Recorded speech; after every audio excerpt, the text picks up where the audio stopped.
ಕಟೀಲು ಶ್ರೀ ದುರ್ಗಾ ಪರಮೇಶ್ವರಿ ದೇವಸ್ಥಾನದ ಪರಿಸರ ಸೋಮವಾರ ಮುಂಜಾನೆ ವಸ್ತುಶಃ ರಣರಂಗವಾಗಿತ್ತು. ಪೌರಾಣಿಕ ಸಿನಿಮಾಗಳಲ್ಲಿ ತೋರಿಸುವಂತೆ ಬೆಂಕಿಯ ಕಾಳಗ ಅಲ್ಲಿ ನಡೆದಿತ್ತು. ವಿಎಫ್ಎಕ್ಸ್ ಗ್ರಾಫಿಕ್ಸ್ ಮೂಲಕ ಸೃಷ್ಟಿಸುವ ಎಫೆಕ್ಟ್ಗಳನ್ನು ಮೀರಿ ಅಗ್ನಿಯುದ್ಧ ಅಲ್ಲಿ ನಡೆದಿತ್ತು.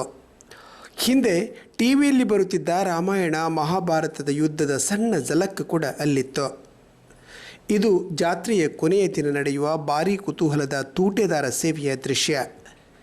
ಕಟೀಲು ಜಾತ್ರೆ ಏಪ್ರಿಲ್ 13ರಿಂದ ಆರಂಭಗೊಂಡು 8 ದಿನಗಳ ಕಾಲ ನಡೆಯುತ್ತದೆ. ಕೊನೆಯ ದಿನ ದೇಗುಲದಲ್ಲಿ ವಿವಿಧ ಧಾರ್ಮಿಕ ಕಾರ್ಯಕ್ರಮಗಳು, ಕಟ್ಟೆಪೂಜೆ, ನಂತರ ರಥಬೀದಿಯಲ್ಲಿ ಶಿಬರೂರು ಕೊಡಮಣಿತಾಯ ಮತ್ತು ಕಟೀಲು ಶ್ರೀ ದುರ್ಗೆಯ ಭೇಟಿಯ ಬಳಿಕ ಶ್ರೀದೇವರ ರಥಾರೋಹಣ ನಡೆಯುತ್ತದೆ. ಜಳಕದ ಕಟ್ಟೆಯ ಬಳಿ ನಂದಿನಿ ನದಿಯಲ್ಲಿ ದೇವರ ಅಮೃತೋತ್ಸವ ನಡೆಯುತ್ತದೆ. ಈ ನಡುವೆ ಆಜಾರು ರಕ್ತೇಶ್ವರಿ ಸನ್ನಿಧಿ ಬಳಿ ಮೊದಲ ಸುತ್ತಿನ ಸೂಟೆದಾರ ನಡೆದಿರುತ್ತದೆ. ತೂಟೆದಾರ ಅಂದರೆ ಅತ್ತೂರು ಮತ್ತು ಕೊಡೆತ್ತೂರು ಎಂಬ 2 ಗ್ರಾಮಗಳ ಜನರು ಎದುರು ಬದುರಾಗಿ ನಿಂತು ಒಬ್ಬರ ಮೇಲೊಬ್ಬರು ಉರಿಯುವ ತೆಂಗಿನ ಮಡಲಿನ ತೂಟೆಗಳನ್ನು ಎಸೆಯುವುದು. ಇದು ಕೇವಲ ಸಾಂಪ್ರದಾಯಿಕವಾಗಿ ನಡೆಯದೆ ಯುದ್ಧದ ಮಾದರಿಯಲ್ಲಿ ನಡೆಯುತ್ತದೆ ಎನ್ನುವುದು ವಿಶೇಷ. 2 ಗ್ರಾಮದವರು ಇನ್ನೊಬ್ಬರನ್ನು ಸೋಲಿಸಬೇಕು ಎಂದು ಪಣ ತೊಟ್ಟಂತೆ ಸೂಟೆಗಳನ್ನು ಎಸೆಯುತ್ತಾರೆ. ಇಲ್ಲಿ ಉರಿಯುವ ಸೂಟೆಗಳನ್ನು ಎಸೆಯುತ್ತಾ ಎದುರಿನವರು ಹಿಂದಡಿಯಿಡುವಂತೆ ಮಾಡಬೇಕು. ಹೀಗೆ 3 ಸಾರಿ ಹಿಂದೆ ಸರಿದಲ್ಲಿ ಮೊದಲ ಸುತ್ತಿನ ಸೂಟೆದಾರ ಮುಗಿಯುತ್ತದೆ. 2ನೇ ಸುತ್ತಿನ ಸೂಟೆದಾರ ನಡೆಯುವುದು ರಥಬೀದಿಯಲ್ಲಿ. ದೇವರನ್ನು ಹೊತ್ತ ರಥವನ್ನು ರಥಬೀದಿಗೆ ಎಳೆದು ತಂದ ಬಳಿಕ ದೇವರ ಸಮ್ಮುಖದಲ್ಲಿ ಅಗ್ನಿ ಕೇಳಿ ನಡೆಯುತ್ತದೆ.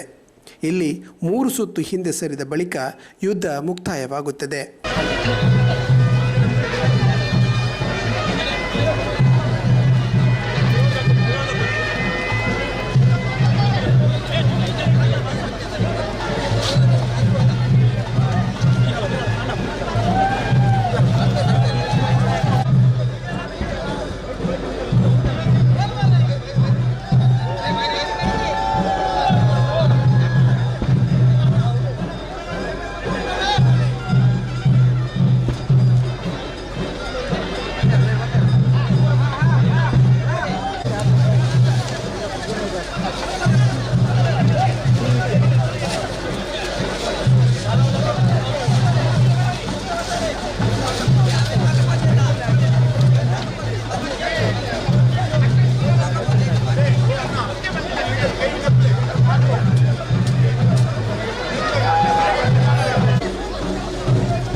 ಇದೇ ಮಾದರಿಯ ಸೂಟೆದಾರ ರಾಣಿ ಅಬ್ಬಕ್ಕನ ಕಾಲದಲ್ಲೂ ನಡೆದಿತ್ತು. ರಾಣಿ ಅಬ್ಬಕ್ಕ ತನ್ನ ದೋಣಿಯಲ್ಲಿ ಹೋಗಿ ಬ್ರಿಟಿಷರ ಹಡಗಿಗೆ ಈ ರೀತಿ ಸೂಟೆಗಳನ್ನೆಸೆದು ಬ್ರಿಟಿಷರನ್ನು ಓಡಿಸಿದ್ದು ಒಂದು ದಾಖಲೆಯಾಗಿ ಉಳಿದಿದೆ.